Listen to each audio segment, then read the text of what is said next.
சிறுதானிய குழிப்பணியாரம் செய்யப்படும்.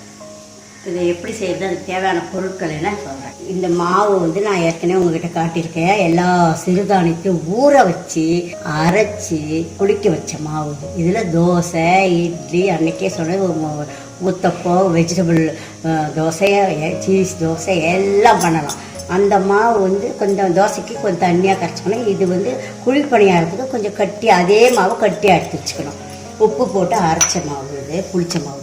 புளிக்காத மாவு அப்படியே அரைச்ச உடனே எடுத்திங்கன்னா வெல்லம் போட்டு ஏலக்காய் போட்டு ஸ்வீட் பணியாரமும் பண்ணலாம். அது இன்னொரு நாளைக்கு நான் செஞ்சு காட்டுறேன். இப்போ இதுக்கு தேவையான பொருட்கள் சொல்கிறேன். மாவு ஒரு பவுல் எடுத்திருக்கேன்.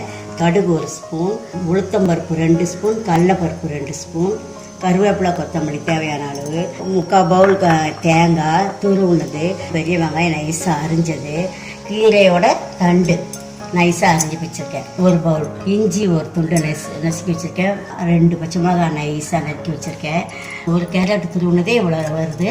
தேவையான உப்பு, எண்ணெய், குழிப்பணியாரம் கடாய் வேணும். இப்போ எப்படி செய்கிறது நான் காட்டுறேன். கடாய் வச்சு சூடாயிடுச்சு. எண்ணெய் ஊற்றுறேன். கொஞ்சமாக எண்ணெய் ஊற்றிங்க, 1 டேபிள் ஸ்பூன் எண்ணெய். இது பாருங்கள், இந்த எண்ணெயில் கடுகு போடுறேன், உளுத்தம்பருப்பு, கடலைப்பருப்பு போடுறேன். கொஞ்சம் செவக்கணும். இதெல்லாம் நல்லா புரோட்டீன்மா பருப்பு எல்லாம் சும்மா கூட செய்யலாம். இதெல்லாம் போட்டு நல்லா சத்து உள்ளதாக இருக்கும். சிறுதானியமே ரொம்ப சத்து, உடம்பு வெயிட் போடாது, ஃபில்லிங்காக இருக்கும். இப்போ நல்லா செவந்துச்சு பாருங்கள். இப்போ இஞ்சியும் பச்சை மிளகாயும் போடுறேன். இப்போ இந்த பெரிய வெங்காயம் ஒன்று அது வச்சுங்க, அது கருவேப்பிலை போடுறேன். ஒன்றா அப்படி 2 கீரை நல்லா போதும், ரொம்பலாம் வதங்கணும்னு இல்லை. கீரை தண்டு சொன்னேன் இல்லையா, அந்த தண்டை நைஸாக அரிஞ்சுட்டு அதை போட்டோம். இதில் ஃபைபர், கீரையில் உங்களுக்கு தெரிய எல்லா சத்தும் இருக்குது. வயசானவங்க கூட சாப்பிடலாம், மோஷன் ப்ராப்ளம்லாம் இருக்காது. அதனால அந்த தண்டை வீணாக்காமல் தீஞ்சி தண்டை எடுத்து இந்த மாதிரி நைஸாக அரிஞ்சிட்டோம். இதில் ஒரு வேக்காடு வந்துடும். அதுக்கப்புறமா மாவில் போட்டு பணியாரத்தோடு சேர்ந்து வேகும். அதனால் நீங்கள் பயப்பட வேண்டாம், ரொம்ப வேக வைக்கணும்னா. கேரட், சிவப்பு, பச்சை எல்லாம் சத்துள்ள பொருளாக கேரட் விட்டமின்லேயே இருக்குது, கண்ணுக்கு ரொம்ப நல்லது. அதனால் அது கேரட்டை எல்லாத்துலேயும் சேர்த்துக்கணும்.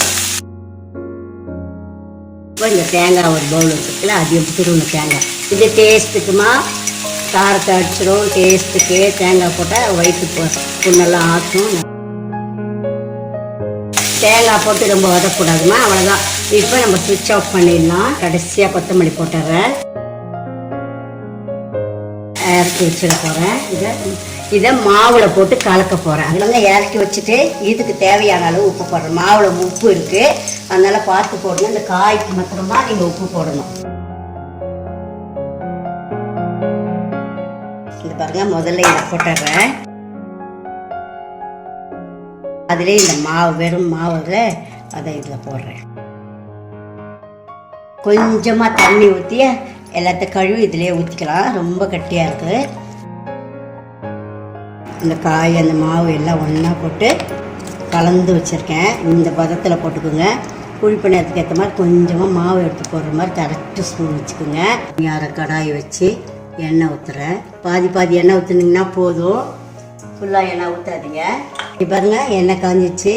நம்ம இதில் குழிப்பணியார மாவை போடுவோம். ரொம்ப போடாதீங்க, நடுவுலலாம் வேகாது, அளவாக போடுங்க.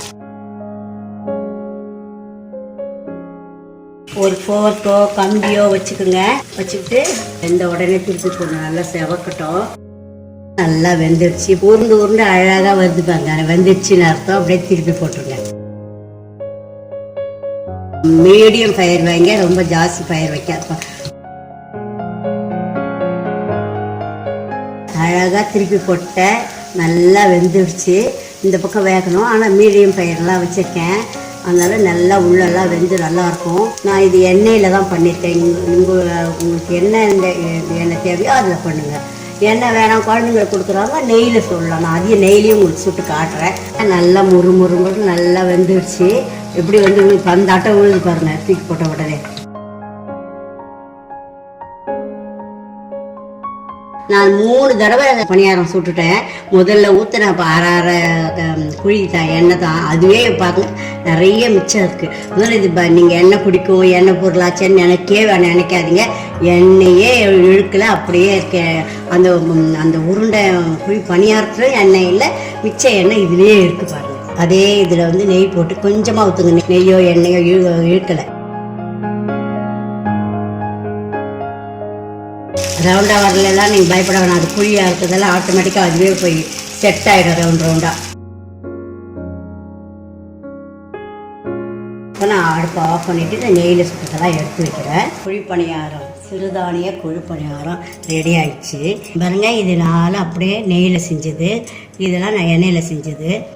இதுக்கு தொட்டுக்கிறதுக்கு தேங்காய் சட்னி ரொம்ப காம்பினேஷன் நல்லாயிருக்கும். அதுதான் தேங்காய் சட்னி அரைச்சி வச்சுருக்கேன். நீங்கள் உங்களுக்கு பிடிச்ச சட்னி, எந்த வெங்காய சட்னி, இட்லி பொடி எது வேணால் வச்சுட்டு நீங்கள் தொட்டு சைடில் தொட்டு சாப்பிட்லாம். சாஸ் சின்ன பிள்ளைங்களாக இருந்தால் நெய்யில் சுட்டதை சாஸில் கூட வச்சு தொட்டு சாப்பிடுங்க. ரொம்ப நல்லா காம்பினேஷன் நல்லாயிருக்கும். சத்து கூட, முக்கியமாக சத்தானது. அதை ஈஸி ஸ்நாக்காகவும் சாப்பிட்லாம். நீங்கள் வந்து பிரேக்ஃபாஸ்ட்டாகவும் சாப்பிட்லாம், டின்னராகவும் சாப்பிட்லாம். உங்கள் இஷ்டம், எப்படி சாப்பிட்டாலும் சாப்பிடுங்க. டிஃப்ரெண்ட்டாக பண்ணியிருக்கேன். நீங்கள் எப்படி இருக்குது சொல்லுங்கள். உங்கள் கமெண்ட்டை நான் எதிர்பார்த்துட்ருக்கேன். இந்த வீடியோ பார்த்ததற்கு நன்றி. இந்த ரெசிபி உங்களுக்கு பிடிச்சிருந்தால் லைக் பண்ணுங்கள், ஷேர் பண்ணுங்கள். என்னுடைய சேனலுக்கு சப்ஸ்கிரைப் பண்ணுங்கள். பெல் பட்டன் அழுத்துனீங்கன்னா புதுசாக அப்லோட் பண்ணுற வீடியோ உங்கள் நோட்டிஃபிகேஷனுக்கு வரும். உங்களுக்கு புது ரெசிபீஸோ இல்லை ஏதாவது கொஷின்ஸோ இருந்தால் கமெண்ட் செக்ஷன்ஸில் கொடுங்க. நன்றி.